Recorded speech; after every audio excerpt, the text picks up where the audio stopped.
challenge hari ini, cari 3 outfit tanpa overspend. Agak-agak lepas tak? Okey korang, I memang baru pertama kali masuk Good To You ni.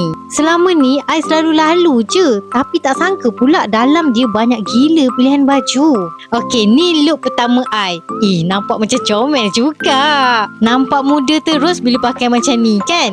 Next, kita cuba yang ni pula. Bestnya dekat sini memang senang nak mix and match. Ambil satu top, pusing rak sebelah, terus jumpa skirt yang sesuai.